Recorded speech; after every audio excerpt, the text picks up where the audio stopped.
Can we ever expect to see a stable coalition government, not just locally but also nationally? Gauteng Metros, Johannesburg and Ekurhuleni have all had their fair share of council drama, changing speakers and mayors on a regular basis. Almost a bit of a merry-go-round of the leadership, isn't it? This after the collapse of coalition agreements. So we have to ask the question then, as we get closer to the 2024 general elections, what could be the way forward? eNCA Senior Reporter Aviwe Mtila with us and following that particular angle for today. And Aviwe, hello to you. And it's a question that many people have been asking. If we're going to use local governance as a litmus test, it doesn't bode very well for the 2024 general elections. And yes, the political parties will come out and say that they're working on it. The other part of this, I'm sure you'll agree, is it's very confusing for those who want to vote next year.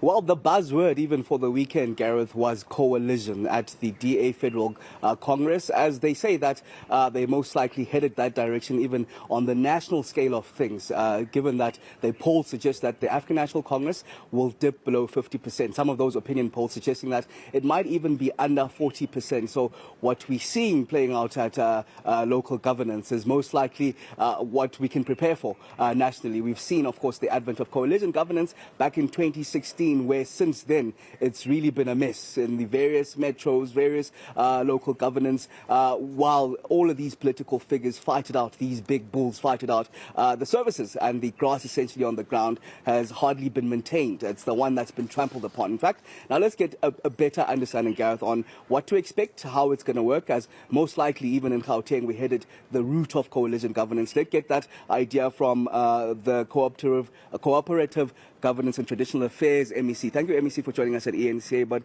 I guess the big question is, what are the interim plans now for the stability in these coalitions, and what's the strategy going forward?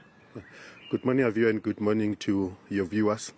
I think I want to start by saying that we are looking at coalitions, relationships and governments evolving in our country as it is.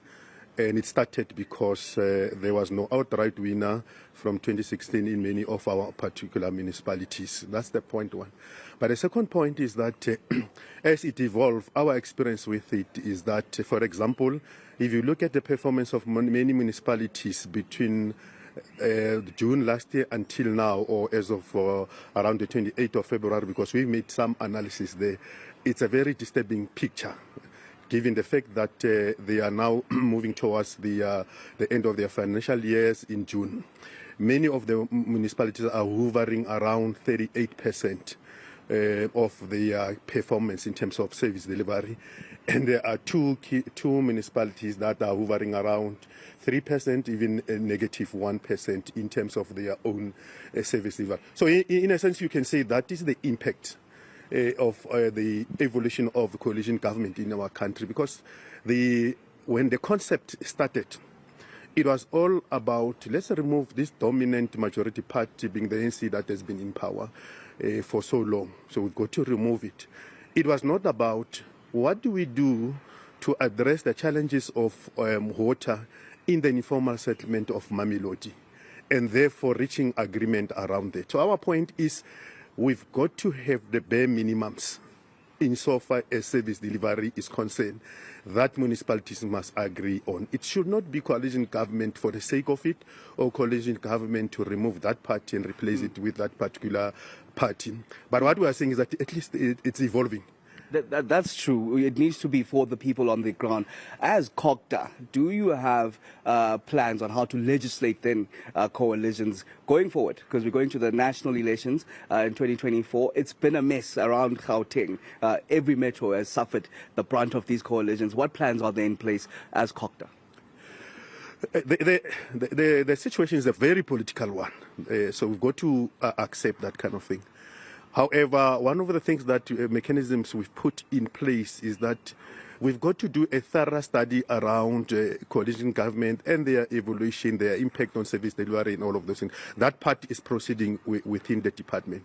The second part of it is that how best we can regulate that. We know that in terms of the different systems of government that we can put in place, at some point in our country there was a debate around the collective mayoral system, which would parties will be represented according to proportionality and so on, and that would have been something very close to what can provide solution at the political level for our coalition government. However, that was challenged successfully after the Eastern Cape wanted to make a move. We're looking at the development that are happening in the court, and we'll see, because that was going to help us to regulate. Secondly, we're saying that we've got to look at the standing rules of the municipalities. Because our observation is that part of the problem there is that you don't have a conflict resolution mechanism. There's only one conflict resolution mechanism, which is a motion of no confidence. So if we are differing as parties, all that we do is that what is there in there, and then we go for the motion of no confidence. We are arguing, of course, as a department, that let's develop and include more conflict resolution mechanisms, such as your mediation, for instance, which is the most that we favor. Because if you look back at the history of our country, we came thus far. At the core of it, it was negotiation and discussion and people talking. We want to encourage that through mediation. So mediate first, look at what are the issues. And we're saying to parties, focus on service delivery issues. Of course, if there are leadership issues, subject them to that particular process. We are putting together a panel of experts who will come and help you, looking, depending on the issue. If it's leadership of a mayor and so on, we'll bring people who are expected that. If service delivery issue, are bringing people who are expected to that. Sit down with them and identify, is the motion of no confidence the only way that we can resolve this particular issue, or we can have another way to resolve it? I want to talk on that motion of no confidence. The Democratic Alliance says it's got a bill that's in Parliament that's been gazetted around the frequent use of the motion of no confidence. It wants it to be legislated and given a certain period before it can be pushed. Another one is minority parties having the mayoral seat, as we're seeing in Johannesburg with Al Jamaa. They're saying that can't be the case, where a party with one seat gets to govern the biggest municipality in the country. Your thoughts on these bills? Well, we're still studying the bill that they've put forward, because in principle, we're agreeing that there must be a regulation of some kind insofar as coalition government are concerned, for stability's sake and for service delivery's sake. Those will be the areas that we are looking at, and not for any other thing. We'll look at and study at that, and thus far we've not developed a view insofar as that bill is concerned, but we're aware of the bill and we're studying it. But the second part is, I think the DA must also not forget that they are part of this thing. They benefited out of the relationship in a situation where they were not supposed to be government. They are a minority party, they were not elected to be government, but they could not say to the EFF and others, hey, look, if you look at the outcome of election, the ANC is in majority. For the best interest of the people and of democracy, let's work around that. So let's look at the proportionality, and they accepted the fact that because they were elected, and now you can't turn around and want to blame the minorities, because it's the same principle that puts them into power. They did not look at what are the outcomes. The only thing that they looked is that, do we have a majority to elect the leader? And their leader was elected. So even the minorities are looking back, do we have a majority to elect this particular leader? Yes, and then they go for it. That is why we're saying the evolution of coalition government must move beyond political interest.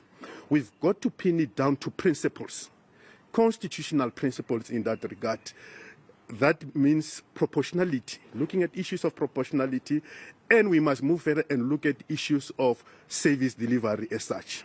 All right, thank you very much. COGTA, MEC in Gauteng, time is against us. But of course, talking about those principles, the DA suggested that at the heart of the coalition talks, it will prioritize DA values as well as DA members being at the center of those coalition talks. It would, of course, drive a wedge, I'm sure, in the other political parties, as they'd also want their specific values and also members to be part of those political coalitions. So it's a bit tricky to navigate the sphere that we're entering, and of course the sphere now that looks most certain to be taking place nationally as we're heading to the 2024 national elections. Yeah, while the political parties all wrangling for positions and being part of coalitions or not part of coalitions, it's the South African voter, of course, which has to make sense of all of this in the end. Senior Reporter Aviwe Mtila, thanks very much. We'll come back to you again later in the day.